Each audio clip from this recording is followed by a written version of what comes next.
हुड्डा के बीच में।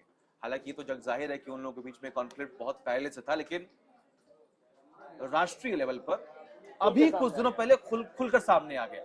और कई जगहों पर कुमार शैलजा ने इंटरव्यू भी दे दिया खुल के। उन्होंने, उनका चुप रहना ही जवाब था कि आखिर हुड्डा से हमारी बातचीत कब से बंद है, हुड्डा से नाराजगी कब से है, परिवार में आने जाना कब से बंद हो गया। वो मंच पे हाथ मिलाना, हाथ हिलाना, ये सब कुछ धराशायी हो गया। असल में कांग्रेस पार्टी को ऐसा लग रहा था कि केवल हुड्डा ही वहां पर जन नेता है। और आखिरी में अशोक तंवर की एंट्री, वो तो खैर एक मतलब गेस्ट अपीयरेंस, हाँ बिल्कुल, चुनाव प्रचार बीजेपी के लिए किया और ये अचानक से इधर आ गए। हाँ है ना। और उसमें आखिरी में एकदम से कैरेक्टर आ जाए जिसके बारे में बाद में लिखा होता है, थैंक्स फॉर कमिंग, तो special thanks to Ashok Tanwar. तो इलेक्शन के 1 घंटा रह गया था प्रचार खत्म होने में और वो आ गए। अच्छा, अशोक तंवर को, हाँ जी भूपेंद्र सिंह हुड्डा की, तो पार्टी को ऐसा लगता था कि पूरा जो नेता है जनवादी नेता है।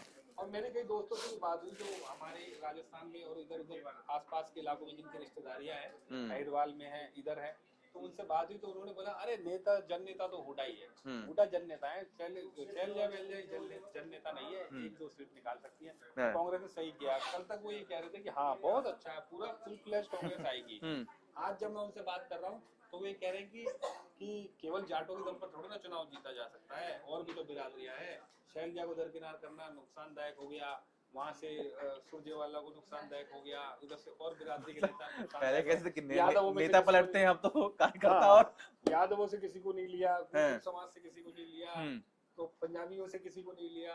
ये सब फैक्टर जो है हरियाणा में ऐसा मान के चला जाता है। हम लोग सोच लेते हैं कि केवल एक बिरादरी की पूरी स्टेट है, लेकिन ऐसा नहीं है। केवल 3-4 जिले भर में उनको डिसाइडिंग फैक्टर है। ठाकुर बहुत अच्छी खासी आबादी में आप देखेंगे, मतलब उनमें गाँवों के अंदर जो है सबसे ज्यादा आबादी अगर देखेंगे, जो सबसे ज्यादा आबादी अगर ठाकुर जिले के गांव है उनमें ठाकुरों की आबादी अच्छी खासी है। वीके सिंह जो थे हमारे सेना प्रमुख, ये यहीं के थे, हिसार की थे रहने वाले। और अब आप देखेंगे कि अटेली एक सीट है जो कि महेंद्रगढ़ जिले में आती है। यहाँ पर बीएसपी के जो कैंडिडेट है वो आगे चल रहे हैं, बाकी सब यादव है, वो सब पीछे चल रहे हैं, वो ठाकुर है, वो आगे चल रहे हैं। अच्छा, तो कुछ भी समीकरण जो है वो बदल सकते हैं। यहाँ पर कोई एक बिरादरी का मामला नहीं है। कई जिलों में कुछ बिरादरी का इम्पैक्ट है, कई जिलों में कुछ का इम्पैक्ट। अच्छा, कई बार हमने कई राज्यों में देखा है कि लगभग 30 से 40% वो वोटर्स होते हैं जो कि चुनाव के 24 घंटे पहले ये फैसला करते हैं कि मुझे किस कैंडिडेट को चुनना है। तो मुझे आपको लग रहा है अशोक तंवर के आने के बाद में वोटरों ने ये फैसला कर लिया कि मुझे किन कैंडिडेट को चुनना है कि नहीं चुनना है। और मेरे ख्याल से वही वो डिसाइडिंग फैक्टर होता है जब आप सोच रहे होते कि नहीं लगभग इतनी आबादी मेरे साथ है तो मैं जीत जाऊंगा, लेकिन अचानक पहले पूरा खेल जो है वो बदल जाता है। वो बदल गया खेल, इसलिए बदल गया क्योंकि आप देखिए केवल 10-12 दिन बचे थे प्रचार के, तब शैलजा आई हैं और उसमें भी 2-1 रैलियों में वो दिखाई दी है और उन्होंने उससे ज्यादा इंटरव्यू दिए हैं। मतलब आप देखिए शैलजा ने इतनी रैली नहीं की, इतना प्रचार नहीं किया जितना उन्होंने मीडिया के सामने बातचीत किया, इंटरव्यू दिया। एनआई को उन्होंने इंटरव्यू दिया, एक और न्यूज चैनल को इंटरव्यू दिया, दूसरे न्यूज चैनल को इंटरव्यू दिया। वो अपने आप को जब कोई नेता चुनाव प्रचार से हटा करके मीडिया के सामने इंटरव्यू देने में लगा दे तो इसका मतलब ये समझ लो आप कि वो कहीं ना कहीं पार्टी को डेंट करने की फिराक में है। उसके बयान जो है वो उस नेता के लिए खतरनाक है जो वहाँ सीएम कैंडिडेट के रूप में उभर करके आ। लगभग मैं 11 बजे जब सारे चैनल्स को देख रहा था तो भूपेंद्र सिंह हुड्डा का हाव भाव जो है वो दबंग नेता के तौर पर था कि हम जीतेंगे, सरकार बना रहे हैं। लेकिन अभी कुछ देर पहले मैंने देखा तो मायूस से थोड़े नजर आ चुका था, चेहरे पर मायूसी थी। चेहरे पर मायूसी होना वाजिब है, वो जरूरी था। क्योंकि उनको ऐसा लगता था कि मेरा घर, मेरा बेटा, मेरी जीत, मेरी पार्टी। आज से नहीं, मुख्यमंत्री बनने के 10 साल मुख्यमंत्री रहने के बाद भी उन्होंने कई सारी चीजों में जो है फैसले ऐसे लिए। जब शैलजा जो है प्रदेश अध्यक्ष थी तब भी वो टिकट बंटवारे अपने हाथ में रखते थे। अशोक तंवर के टाइम पे भी उनकी खींचतान हमेशा रहती थी। वो वन साइडेड चलाने की कोशिश कर रहे थे कांग्रेस को। जब विधान और लोकसभा चुनाव में 19 में कांग्रेस हारी तो इनके बयान बड़े तीखे थे, कांग्रेस की नीतियां गलत है, कांग्रेस की नीतियां गलत है। क्योंकि उस टाइम पे रणदीप सुरजेवाला की बहुत अच्छी चल रही थी, उनको तो दरकिनार ही कर दिया गया।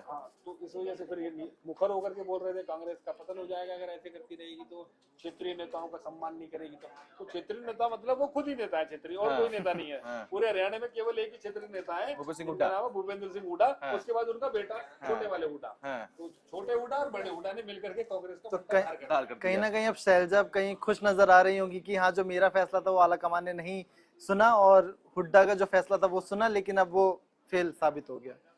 वहीं जो मध्य प्रदेश में खेल में कहा से कमलनाथ और उनको लेके होता है, वहीं यहाँ पर भूपेंद्र सिंह हुड्डा और उनके बेटे को लेकर हो रहा है।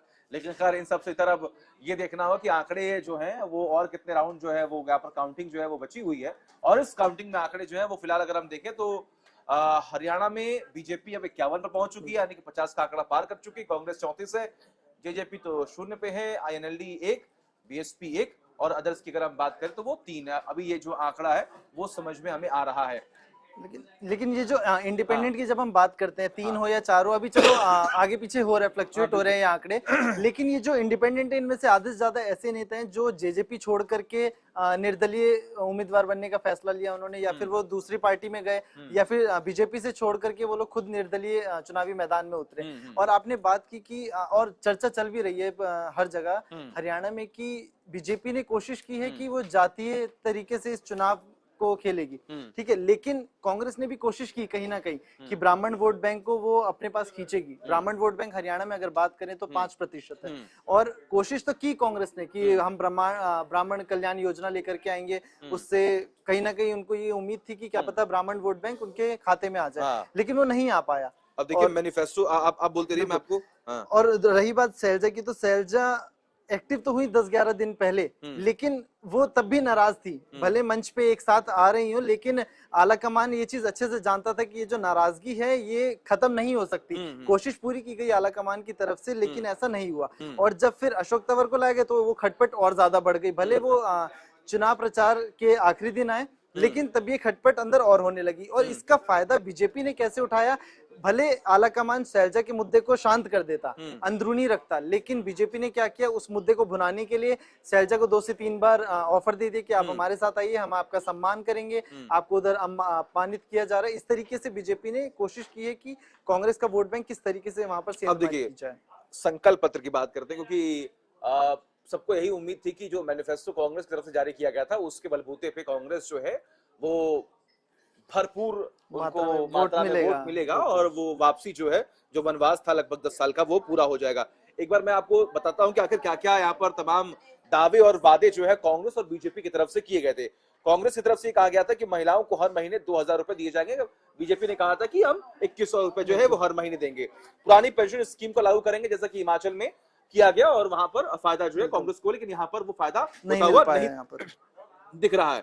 आगे बढ़े तो सरकारी नौकरियों में खेल कोटा देने की बात भी यहाँ पर कही गई थी, लेकिन वहीं पहलवानों और खेल का जो समीकरण साधने की कांग्रेस ने पूरी कोशिश की थी, मेरे ख्याल से वो भी यहाँ पर फेल हो गई, हो गया कांग्रेस का। खुल के अगर कहे तो आगे जाए तो देखिए पदक लाओ पद पाओ नीति, हालांकि इसको बढ़ावा देना तो मेरे ख्याल से बीजेपी ने किया, बीजेपी ने किया। और बीजेपी उस ट्रिक के साथ इस बार भी, अगर हम इस चुनावी मैदान की बात करें तो इस बार भी वो आगे निकल गई है। विनेश फोगाट ठीक है अभी आगे चल रही है, लेकिन अभी अगर आप 11 बजे के आसपास के अगर आप रुझान देखते तो उसमें विनेश फोगाट की योगदान कोई भूल थोड़ी सकता है। उन्होंने मेडल लाया, पहलवान वाले मुद्दे से ना एक शख्स है उत्तर प्रदेश